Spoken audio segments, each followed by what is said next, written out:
unrealistic as it sounds, I want each picture that I'm working on to be the only picture that I'm working on.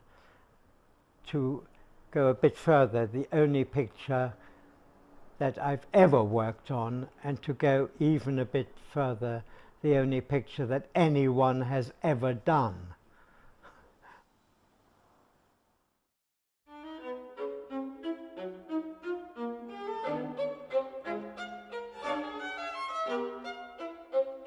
He's created something which we've yet to see surpassed.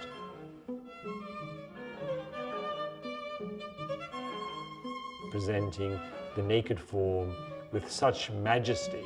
He was interested in the human body and the human condition. This is the second of 4 major paintings that he portrayed of Sue Tilley, who was a benefit supervisor in Britain. Freud wanted his sitters to find a position that they felt most comfortable so that they really showed themselves.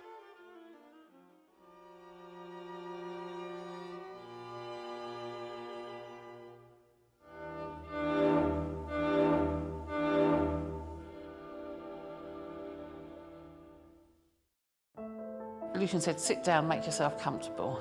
He sort of had suggestions and sat there and poked and prodded me and moved me about until he was happy with the pose. It's all about testing himself as a painter. We went out and got a surface specifically for the sittings. He very much liked that sort of rather delicate, embroidered, rather old fabric with very gentle colours on it.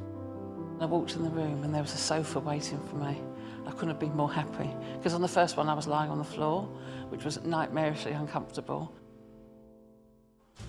It was the most remarkable studio. It was a smallish room at the top floor of a large block of flats in Holland Park. Lucian had knocked through the roof and put a wonderful skylight in, so there was this flooding of light. The smell was wonderful of linseed oil and oil paint. It was a very busy time, really, because I had a proper job as well. I'd have to be there by 7:30 in the morning. The first session really used to last sometimes an hour and a half without a break. Then about 1 o'clock we'd go out to lunch, which is my favourite.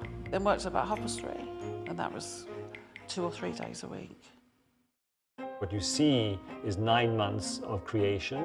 Each brush stroke is individual and is totally toned.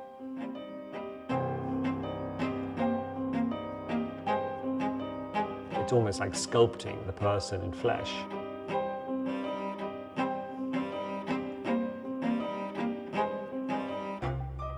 You would mix each colour on the palette, then re-look at the model, slightly adapt the colour a little more, get the tone completely right, the colour again, keep re-looking.